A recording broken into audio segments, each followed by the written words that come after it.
There's two descriptions of Gan Eden in Chazal.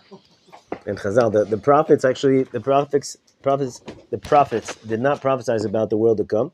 It says in the Gemara, and I believe in Sanhedrin, it says that the prophets, all the prophecies that we have in our books of Navi, are all about the Yemot HaMashiach, the days of Mashiach.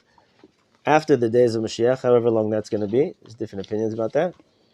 But in general, it's called the Elef HaShvi'i, the seventh millennium.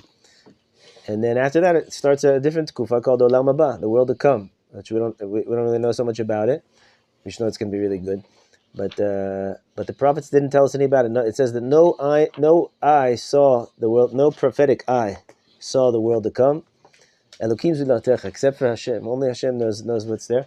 But Chachamim talked about it. This is all just an introduction. We're not getting to Rav Kook yet, but the Chachamim, our sages, described it in two different ways. One, they talked about it in Masifta de Rakia, the yeshiva in heaven, and it's like sitting around and learning Torah with your friends. That's what made me think about this right now.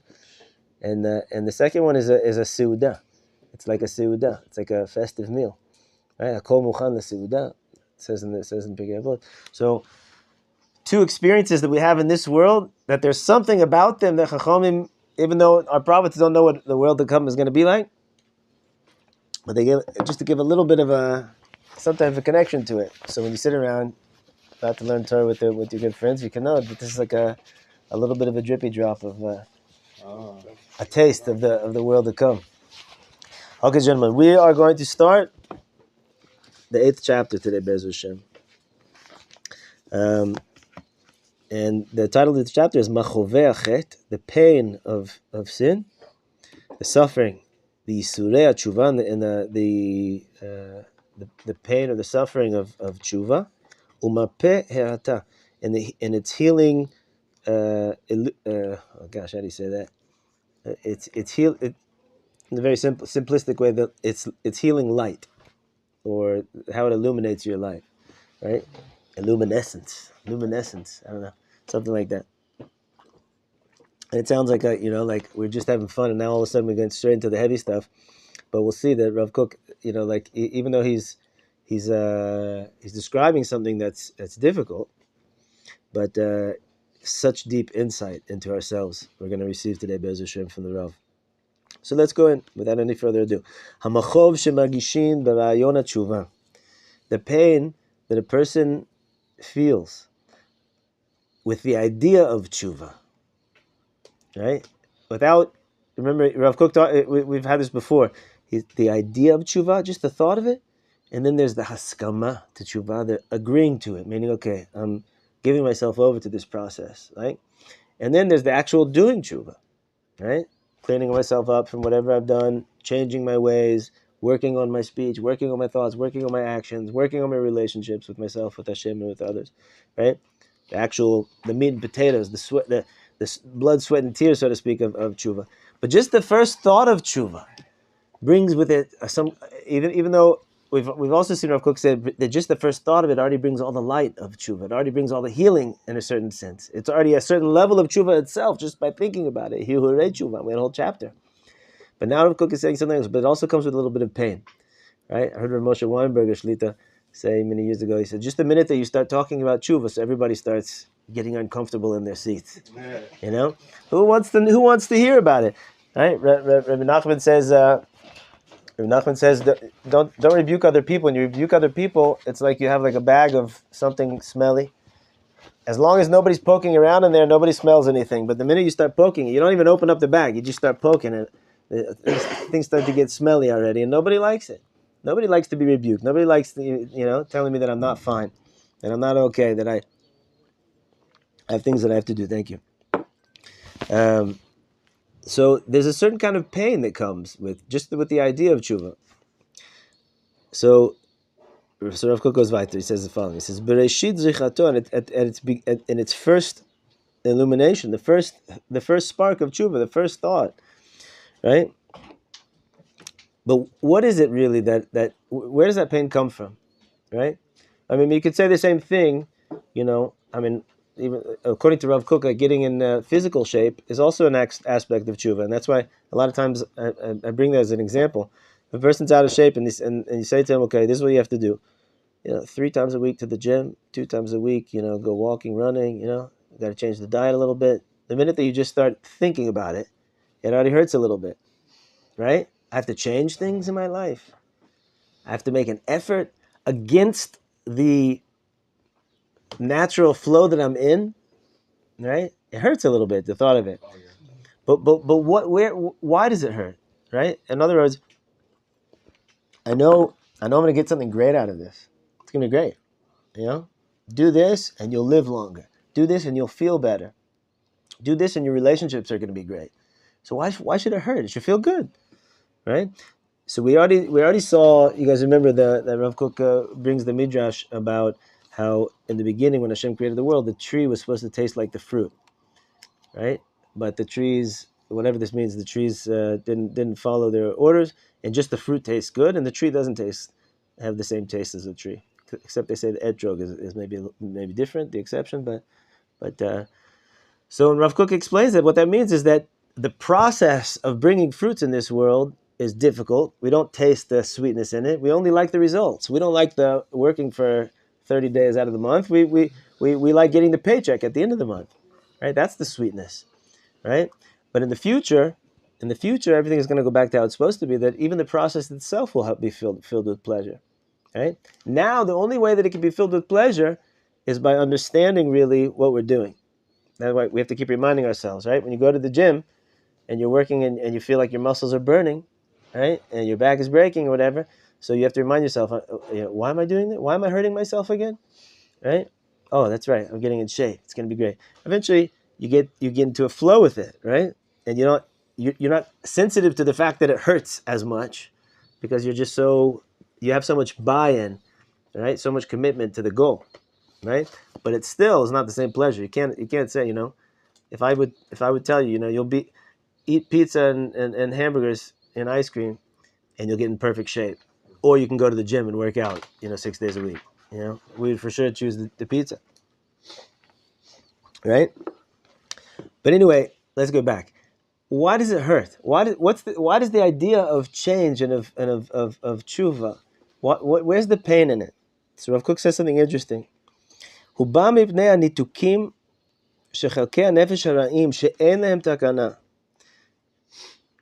to speak it out and then we'll see it inside because he kind of says it backwards in the order that's easy to understand. When a person does negative things in their life, so he causes injury to himself. Just like if a person is eating very poorly or has very, very poor physical habits, right? So he harms parts of his body, right? Not every part of his body is harmed as much as other parts of his body, but sometimes he can harm a part of his body that the only way that he can really heal is by removing even. Sometimes he could go so far that he has to even remove part of his body. Lo aleinu, right? If I don't have to give examples, everybody, right? Or even just like if a person, if you guys have ever been like out of shape and then tried to get back in shape and go running, what happens after that first run? You're coughing. Oh, you feel like your whole lung is coming out, right? Yeah. Right? What are you coughing? What happened there? What's coming up? I don't know exactly, but like all the phlegm. Something's coming. Something that shouldn't be there is not. Is not what wasn't happy. Your body wasn't happy with, but it got used to because it didn't have any choice. Is coming up, right? And it doesn't feel good. Right? We all agree on that. So Rav Kook says that there's parts of there's ill parts of your body, let's say, of your organism, which as long as they're connected to your body, they're causing injury. They're continually causing injury. The most extreme and clear example of this is a cancer, right? As long as it's there, it's going to spread and it's going to do its thing on the other parts of your body, but until chas v'shalom, until it's removed. So let's see what Rav Kook says. He says, "Hubam mipnei nitukim shechelkei hanefesh hara'im." There's parts of our nefesh that became ill. He calls them nefesh ra'im, bad parts of the nefesh. She'en lehem takana, that they have no way to be fixed in themselves. Kol zman shehem mechubarim b'chativa achat be'organiyut hanafshit. As long as they're still they have no way to be fixed as long as they're still connected to the rest of the organism. Mekalkalim et kol hanefesh upogmim ota, and they're causing immense damage on the soul, right? And they're blemishing the soul. And so, ועל ידי התשובה הם הולכים ונתקים ונעקרים מעצמיות הנפש היסודית בעיקרה. And through tshuva on a spiritual level is like a surgery to remove that growth, to remove that part, right? Now, when a person goes into such a surgery, he goes in happily. He's very thankful that he's able to do that surgery and to save his life. But it doesn't feel good, right? It's painful. Even though he knows it's the right thing to do. It's painful. He's losing part of himself, right? And it hurts to do that. Is the process of tshuva, you get hurt? Isn't it like in the gym as well? Like if you hurt yourself, it means that it's working. Yeah. So... Right. It's like, if you go to the gym and you have a personal trainer and you're pulling, I've never had a personal trainer, but I imagine, I can't do it. He says, two more. It hurts so much. I feel like I'm on a break. You could do it, right? So that's what it is. It's like, huh? Eteronut, right? Yeah. Right. I have a kind of question on this. Like, I don't know if it might sound silly, but it's like, is there such a thing as tshuva without this pain, without this suffering? Steroids? No, I feel like, when you were talking, I was thinking like this analogy. It's like, say you're trying to get a cat that's wrapped up in barbed wire. You're trying to get the cat out of the barbed wire. Oh gosh, it's like a horrible image. It's like very painful because you're trying to save something, but it's getting hurt in the process. Right. But maybe you can like cut the wire, and it can get out still. Like sure. I was reading and talking this idea, like there's like even rising to the level of Ben Oni seems like impossible.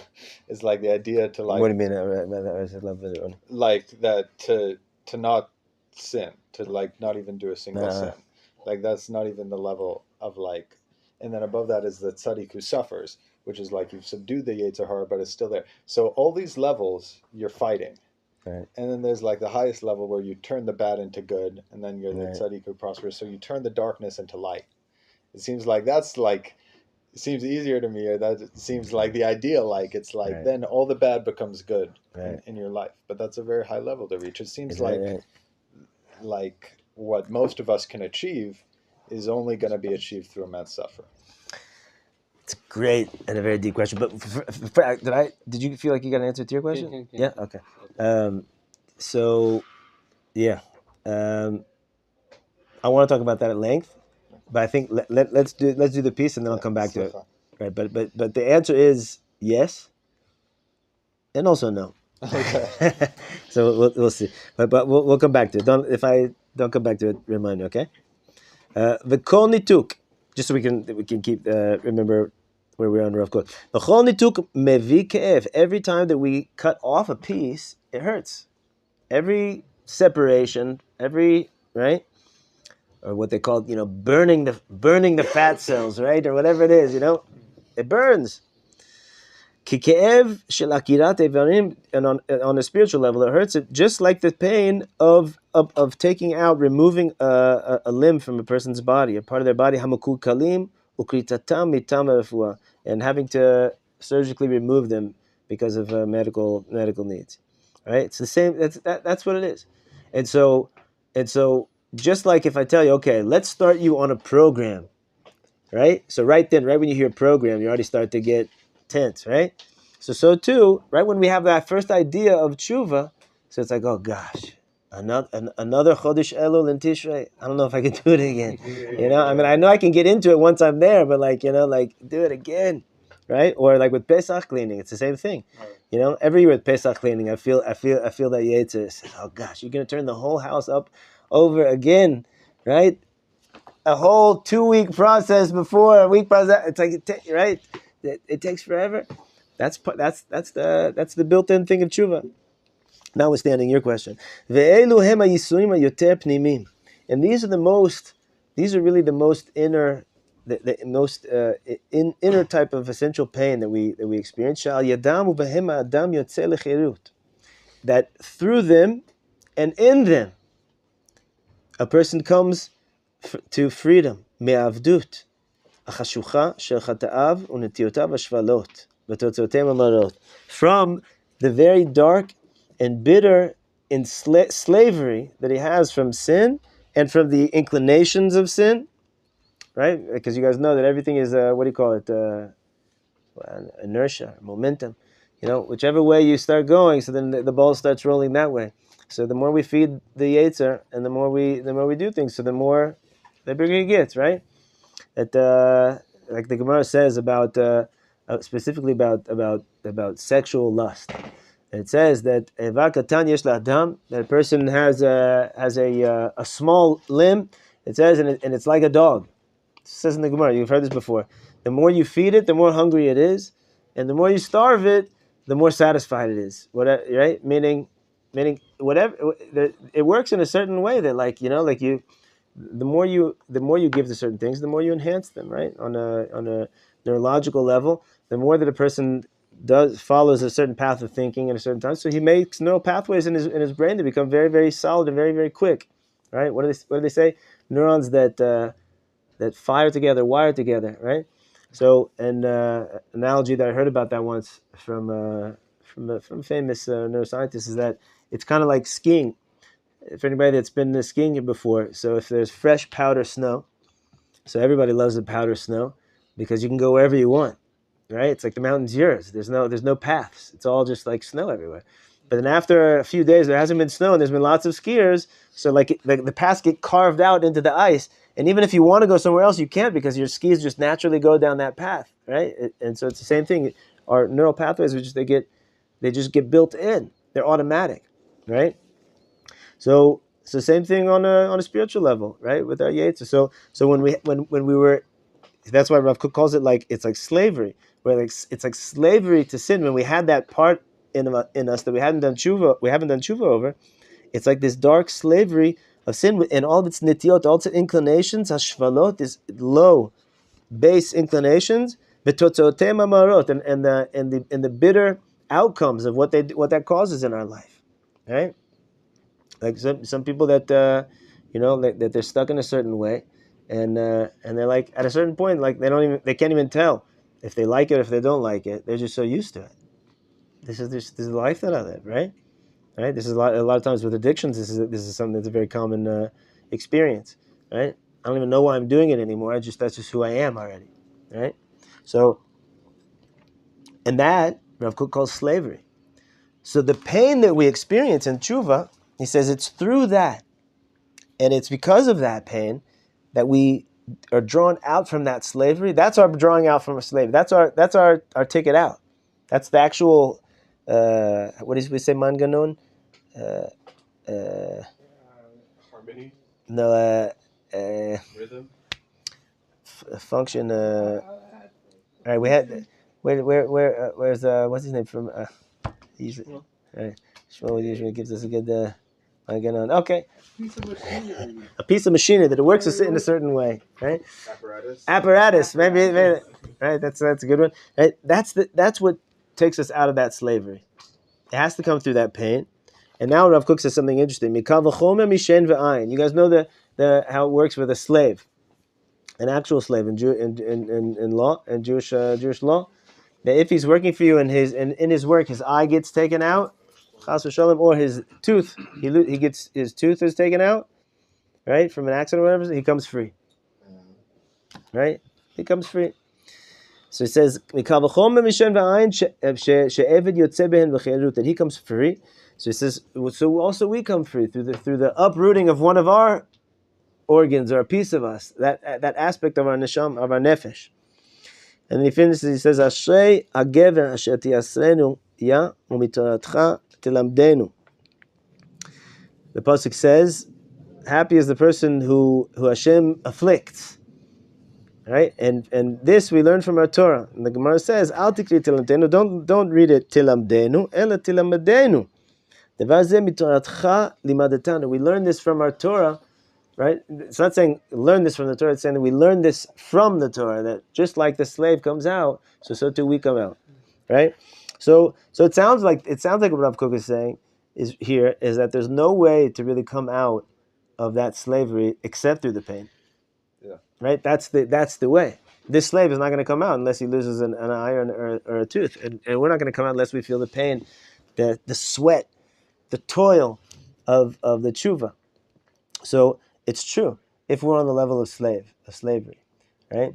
So what you were describing, I don't know if you were referencing the Tanya, right? That highest level of hitapcha, that it's not he's subduing the evil, but he turns evil, he transforms it, he converts it into light, right? Not everybody's doing tshuva from a place of this slavery, right?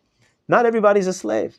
We're all limited by the physical world, but a person can get to a place where he's developed just like, again, on a physical level, a person can be in great shape. You can be in great shape. You're still limited by physicality, right? You're not Superman, but you're in great shape. You're in the best shape that it's possible to be in. So too spiritually, a person can be in great shape. So at that point, does he still have the mitzvah of tshuva? What do you guys say? Of course. I got one vote for of course. Anybody else?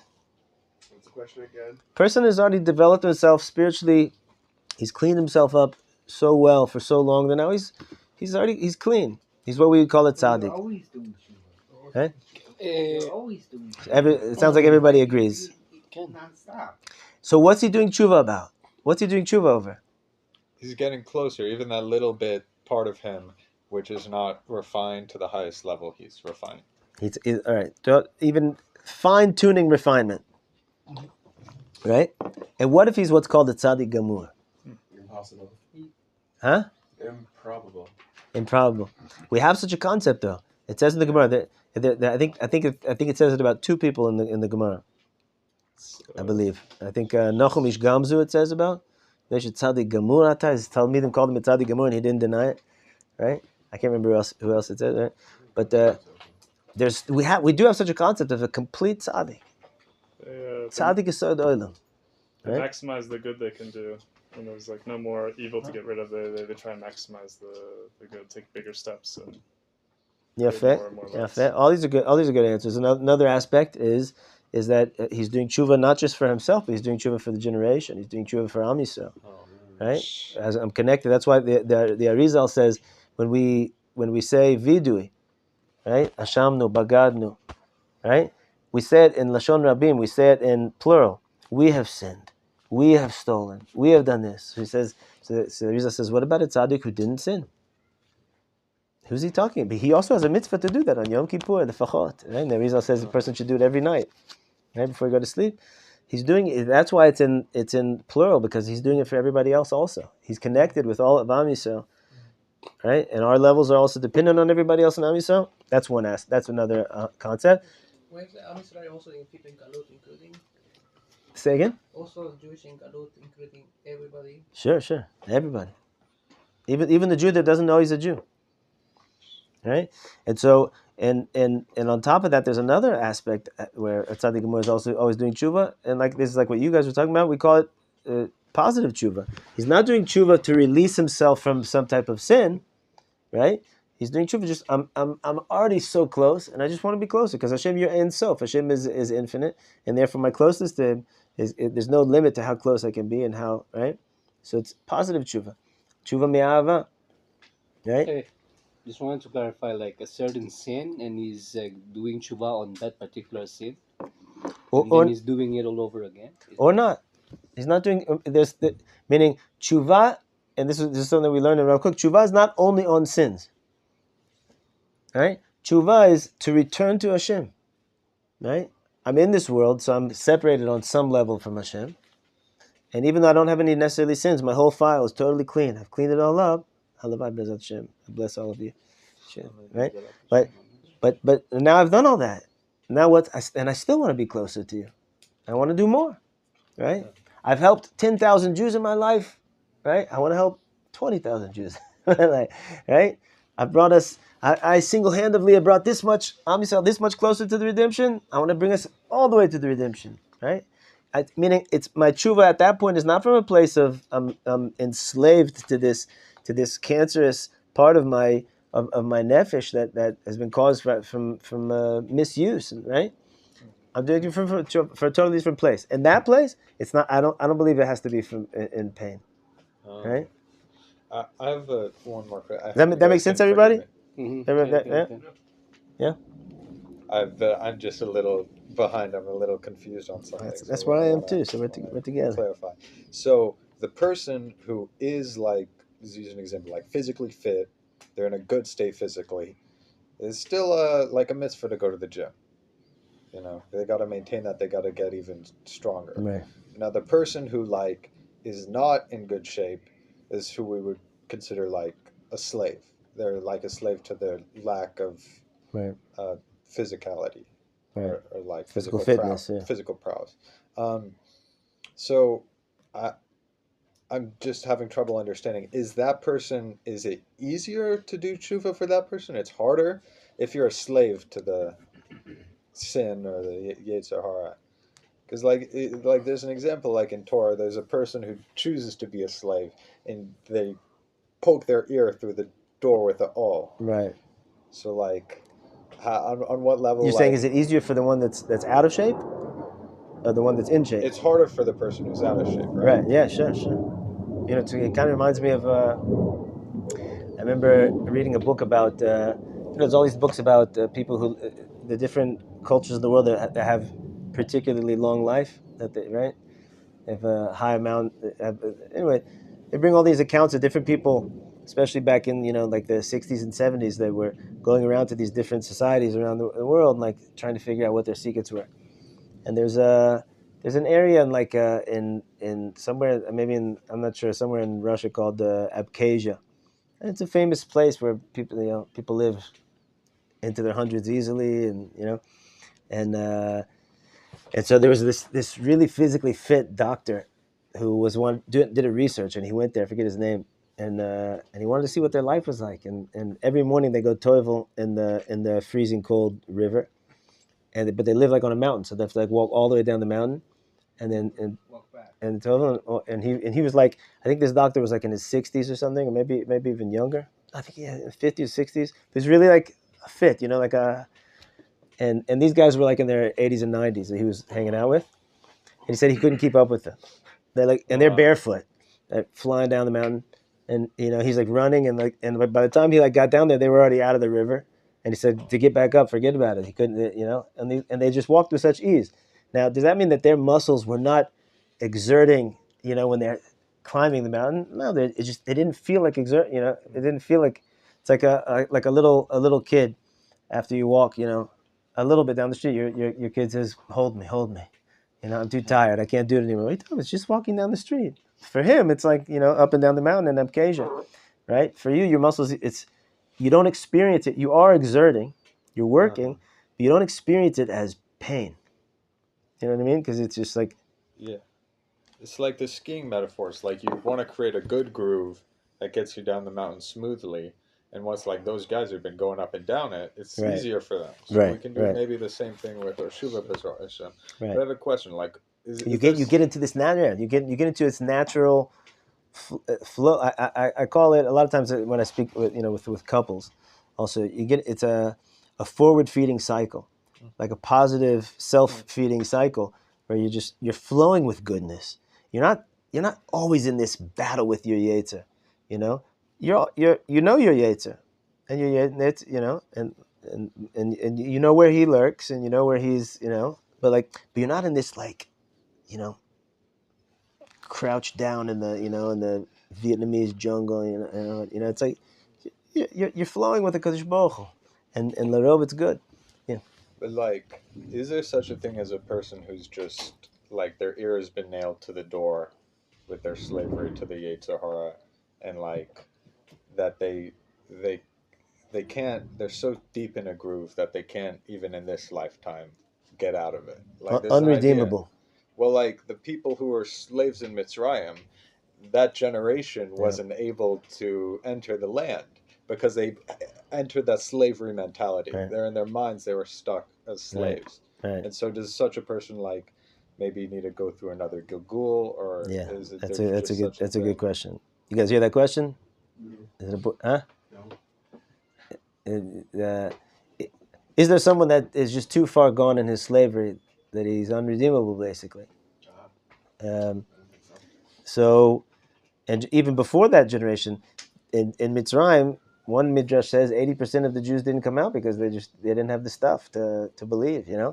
So the answer is that every single soul is redeemable, and not only that, but will be redeemed, and will do tshuva shlema. But it might take a couple of times, times around the block, as they say, And none of us are new neshamas, by the way. You guys know that. Already, it says in the Zohar that there's no new neshamas, almost no new neshamas. What about the Gerim? Gerim also. Are not new? I don't believe so. I haven't seen anything specifically about that, but we've been here before. We've been here before, gentlemen. There's a lot to be said about that, but we'll learn about that another time. Okay, let's go on. Bet. המכאובים הגדולים התוקפים את הנפש על ידי רעיון התשובה. The great pains that strike the soul when he has the idea of tshuva. אף על פי שלפעמים נראים הם כאילו הם באים מצד יראת העונש. Even though sometimes it looks like they're coming because the person's, why should he be scared of doing tshuva? Why should it be heavy for him? Maybe he's scared of getting punished, right? Yirat ha'onesh. Maybe it's coming from that place, which is really, it's a level of fear of God, but it's the lowest level of fear of God. We're not really supposed to strive to function from that place, right? So maybe it looks like it's coming from there, says Rav Kook, but really, en hatochen hapnimi shelehem ki'im isurim atzmeim, sheneshama nichvet behem mipnei she'achet machiv ota. But really, that's not really where it's coming from. It really comes from the sin itself. Their inner pains. I mean, it's not some type of secondary pain. Like I'm just scared. Like, oh no, what's going to happen to me, right? I'd rather not think about tshuva because when as long as I'm not thinking about it, I'm kind of like the ostrich with its head in the sand, right? I'm not worried about what's going to happen to me, right? Sometimes people are doing things that they know it's wrong, right? And they're just having a good time, whatever. They're not thinking about it. How is it possible? It's like an ostrich with his head in the sand, right? So don't talk to me about tshuva, because maybe if you talk to me about tshuva, then I'm gonna start to have feel a little bit of guilty conscience about this, right? But he says really that's not where it comes from. It's the pain comes from that sin itself. It hurts. Our soul has burn marks. Our soul suffers from the sins that we did, right? Which is an amazing thing, It's really an amazing thing because we don't feel it. I mean, if you're really sensitive, you feel it, right? And the more sensitized you become, and the more on track we get our lives, the more we experience that. But it's just like, the first time a person, is anybody here ever smoked a cigarette? Yeah, it was. What was it like the first experience of smoking a cigarette? Exhilarating. Huh? It's fun. Not Yeah, it was good. fun. Yeah, it's really Get a good. head rush. Yeah. Did you enjoy the physical sensation of the Absolutely smoking? not. No. Kinda, yeah. First time, yeah. Right. I remember sitting around with my friends smoking a cigarette and like, oh, we're so cool. This is really cool. Right? What about the first time making a l'chaim? Like on the whiskey or something, right? Gross. The first experience. The first experience. I'm not talking about it on a mental level, or how you framed it in your head, how cool you thought you were. Now you're part of the group of men in the Kiddush club or whatever it is. Disgusting. Right? The actual physical experience is like, why would I do this to myself? Why do people do this to themselves? Because it's so cool, right? Just don't think about it, right? Right? So, I don't know if this is true about like junk food. I don't know. Maybe it is. I don't know. But my kids have grown up in maybe like one step removed from, I mean, I can't really say that. They got junk food all over. But they ate a lot more vegetables than I did as a kid. And sometimes they're like, yeah, this is too much. Not anymore. Maybe I'm dreaming. Maybe I'm wishful thinking. The point is that you could do something to your body, and you have all kinds of reasons why you want to do it, but your body's not so happy about it. But then you can get to a place where your body's like totally fine with it and even dependent on it. Right? It's unbelievable.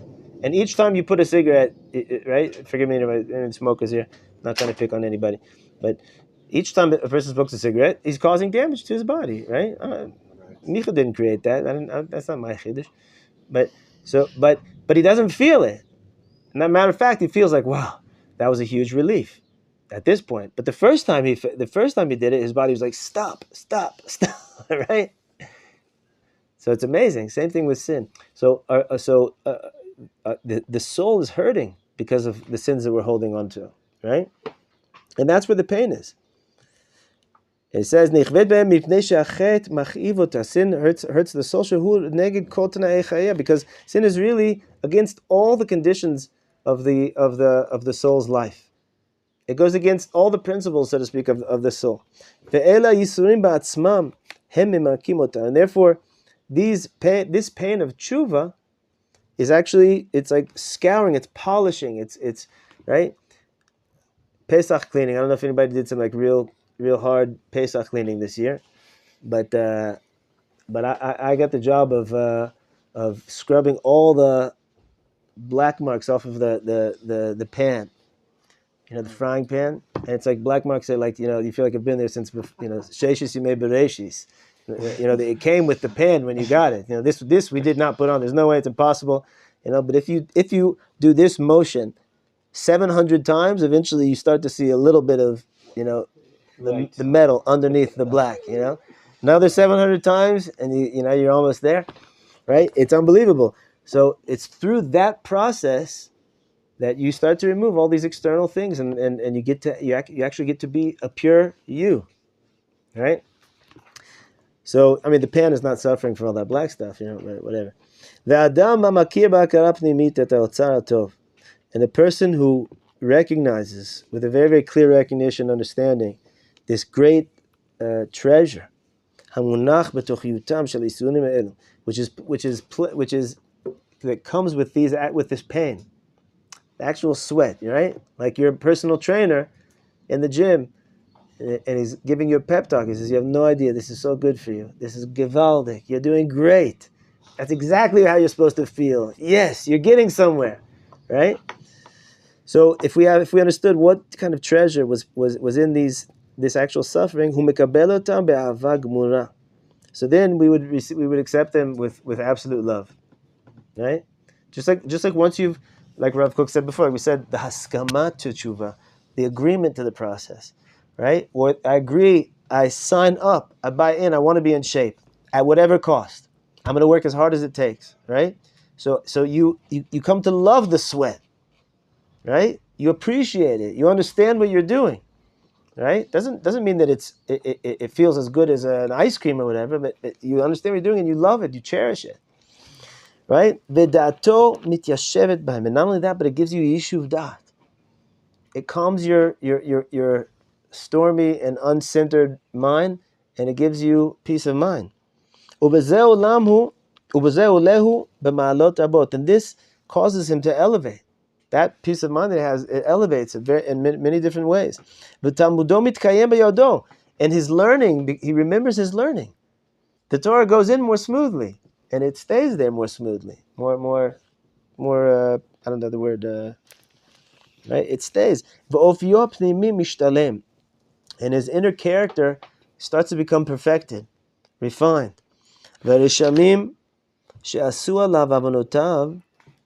And all those wrinkles in his soul that the sins have made on him, right? He was carrying this stuff for a long time, so it's kind of like scars.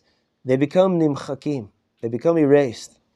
But more than that, this is kind of what you're saying. Vehem mitapchim l'simanim tov. And they themselves, it doesn't leave like scar tissue behind, like an unpleasant scar tissue. They said they themselves become good signs. Those very places of suffering that he had inside of his soul become very good signs. Shehod nishmati bolet mehem. That the glory of his soul shines out through those. Meaning those become like little windows that his soul comes out through. And where do you see this? You see the person who himself has gone through some type of suffering. Whatever it is. In our generation, things that, A lot of times people, a person has an eating disorder, a person has some type of addiction, a person has some type of anxiety, or some type of painful experience. They lost a loved one, or whatever it is, right? So, but then they did the work on themselves and they healed through that, right? So then it's that very place where he was so broken and so enslaved and so closed in himself and so distant from himself in that very place in his nefesh. That's the very place where his nefesh comes and shines out when he goes out and he helps other people, right? He understands it, right? There's a certain club of people who have been through stuff and they've done the work. You know what I mean? It's a person that you guys probably don't even know. The old generation, the Brady Bunch. There used to be a TV called that shit. They still have that? Still on? Really? There was reruns when I was a kid. Yeah. You'll only find it on the airplane when they have 10-year-olds. That was like our example of the perfect family. Everybody's happy. I mean, probably not. I don't remember what was actually up in the show. Three sons. No, my three sons. My three sons. Is that what it is? Okay. What? Like someone who had like a perfect life, so to speak. His parents were great. His everything, education, everything. Nothing went wrong, so to speak. Right? There's pretty much nobody like that. And if there is somebody that thinks that they're like that, so like you should be worried, right? But sometimes people don't have like really hard experiences. But then there's people that like, nobody would deny that's a really hard experience. And you've gone through it, and you get it, you survived it, and you're not just stuffing it, sweeping it under the rug, but you dealt with it, and you're working through it. You become, it's dafka because of the pain, dafka because of that experience. You become such a special person, you become such a deep person, such a sensitive person, an understanding person, the person that when other people go through stuff, they know that they can look to you, not just as an example, but they know that you're going to understand them, right? I remember when my in-laws passed away. I lost both my in-laws within the same year, tragically, and I remember feeling, people when people come to Shiva, they don't know what to say. People don't know how to comfort other people. They're very uncomfortable, unless people have themselves lost somebody, right? If those people that lost somebody, they don't even have to say anything. They don't even have to say anything. You just feel comforted by them, because that they know what you're going through. Right, and that and they know the depth of the pain, right? I had when I remember feeling like nobody could say words of comfort, and then I got back to Israel, and there's a rabbi where I live, and he's gone through a lot in his life. He's got a huge family. He's gone through a lot, and he just, without saying a word, I hadn't seen him for 3 months. I was in America for 3 months taking care of my sick father-in-law. Long story, and I came back and he just gave me a long hug. And he said, "B'chol me'odecha." Like the pasuk says in Kriyat Shema, you have to love Hashem with all your heart, with all your soul, and all your me'od. And there's all different perushim of what me'od means. But one of the perushim in the Gemara is "B'chol me'odecha," is that everything that Hashem gives you, b'kol midah she'Hashem moded lecha, heve modelo me'od me'od. You should be thankful for Him very much. He knows what's right for you, right? And that's what it's saying. But with that, whatever Hashem gives you, love Him from that thing. Love Him with that thing. He gave you the suffering, love Him through the suffering. So what does a person say? I can't. That's too big for me. It's too much for me, right? When He gave me that hug and He told me that, He was empowering me, and He said, "You could do it. You could do it. I know what you're going through. I've gone through this, and I've gone through this, and this, and this, and this, and this, and this, and you could do it. You could love Hashem." It says that Rabbi Yochanan used to go to people, anybody that was sitting Shiva, and he had, this is a very interesting thing, lots of questions about this, but he had a very tiny piece of a bone from his 10th son. He lost 10 sons. You imagine? And he used to comfort people, and he would say, I know you feel like your world has collapsed, but look at this. I'm still going. I still love Hashem. Right? It's very, very, very, very powerful. So anyway, Rav Kook, just to finish that Nakuda, Rav Kook is saying that dafka in those places, when you realize what treasure lies within that, the actual suffering of the tshuva, you realize you're doing the work. And one more thing I want to say about that is not just on an individual level, because I think everybody realizes the world is in a very, very crazy place right now, and the stuff that's happening in just in the last 5-10 years in the world, very unprecedented in so many different ways, and I think it's very, very clear that our generation we're not just doing the work for us as individuals. There's a right. Chachamim looked at all the generations from the beginning of creation until now, until the end, are really like koma achat, one being. Each generation is is a part of it, right? It's not just that we inherited the world that they did. All right, they're gone. They tried their best, and we got a broken world. It's that the same brokenness that they were dealing with, the same stuff that they were dealing with, we're dealing with now. We're cleaning up stuff not just from ourselves, just like that tzaddik who he's already cleaned himself up, and now he's doing tshuva for the rest of Am Yisrael. So we're also fixing things, and everything that we fix in ourselves, we're fixing for all the previous generations, right? And so we have a lot of work. We have a lot of work, and it's not so easy all the time. It's a little bit painful, and sometimes a person can be a little bit resentful, like, why didn't my grandfather's generation do the work, right? Things would have been a lot better if had they done what they, right? But they kept on perpetuating it, right? But here we are, gentlemen, and we're doing the work, and if we understood the treasure that lies for us inside of that, right, and what kind of healing we bring to the world when we do that, so then Rav Kook says that we get all these blessings. We get yishuv dat, we get clarity, and our learning goes in and it stays in, and our midot become refined, and our person becomes refined. So we should be zocheh to understand these deep lessons that Rav Kook teaches us about ourselves, about our own neshamas, about what's going on in the world, and we should embrace it.